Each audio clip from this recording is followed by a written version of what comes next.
પાર્શ્વનાથમાંથી 103 જગવલ્લભ Parshvanath 9 ફળાલંકૃત શ્વેતવન પદ્માસને બિરાજેલા 31 inch ઊંચા શ્રી જગવલ્લભ પાર્શ્વનાથ પ્રભુ મહારાષ્ટ્રના કોલ્હાપુર જિલ્લામાં કુંભોજગિરી તીર્થમાં પર્વત ઉપર આવેલા 3 માળના જિનાલયમાં મૂળનાયક તરીકે બિરાજમાન છે. 3 માળના જિનાલયના ઉપરના ગભારામાં મૂળનાયક શ્રી શાંતિનાથ પ્રભુ અને ભોંયરામાં શ્રી અજિતનાથ પ્રભુ બિરાજે છે. આ તીર્થ દક્ષિણના શત્રુંજય તરીકે વર્તમાનમાં ખૂબ પ્રસિદ્ધિ પામેલું છે. શ્રી જગવલ્લભ પાર્શ્વનાથ પ્રભુની સ્થાપના પૂર્વે અહીં 14મી શતાબ્દીના ધાતુના એક પ્રતિમાજી હતા. તેની યાત્રા કરવા યાત્રુલાઓ આવતા.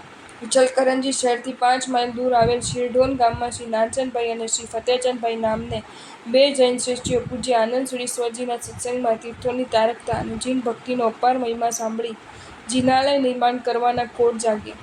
તે જ અરસામાં તીર્થના નિર્માણ માટે કુંભોજગિરી પસંદ કર્યું. સંવત 1912માં નિર્માણ કાર્યનો આરંભ થયો.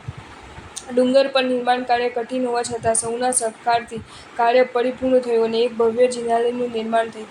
ગુજરાતમાંથી મનોહર જીનબિંબો લાવી સંવત 1926ના મહાસુદ સાતમના દિવસે આ તીર્થમાં પ્રતિષ્ઠા થઈ અને સંવત 1928માં આ તીર્થ સંઘને સોંપવામાં આવ્યું. પછી આ તીર્થે તેનું નિર્માણ કાર્ય ચાલુ રાખી તલેટી શ્રીતીર્થ સુધી પહોંચવા પાકા પગથિયાં અને અન્ય સગવડતા મળે તે માટે કાર્ય કરતા રહ્યા. તલેટી પાસે ચમત્કારી શ્રી કલિકુંડ પાર્શ્વનાથ ભગવાનનું જિનાલય નિર્માણ કર્યું.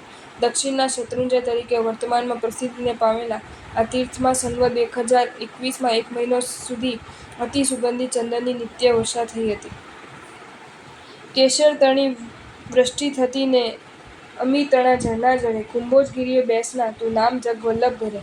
વલ્લભ ગણે મુझને પ્રભુ તો આત્મા મારો ઠરે. જગવલ્લભ પ્રભુ પાર્શ્વને ભાવે કરું હું વંદના.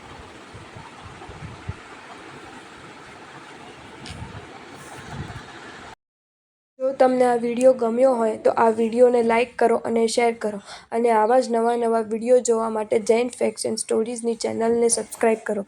ધન્યવાદ.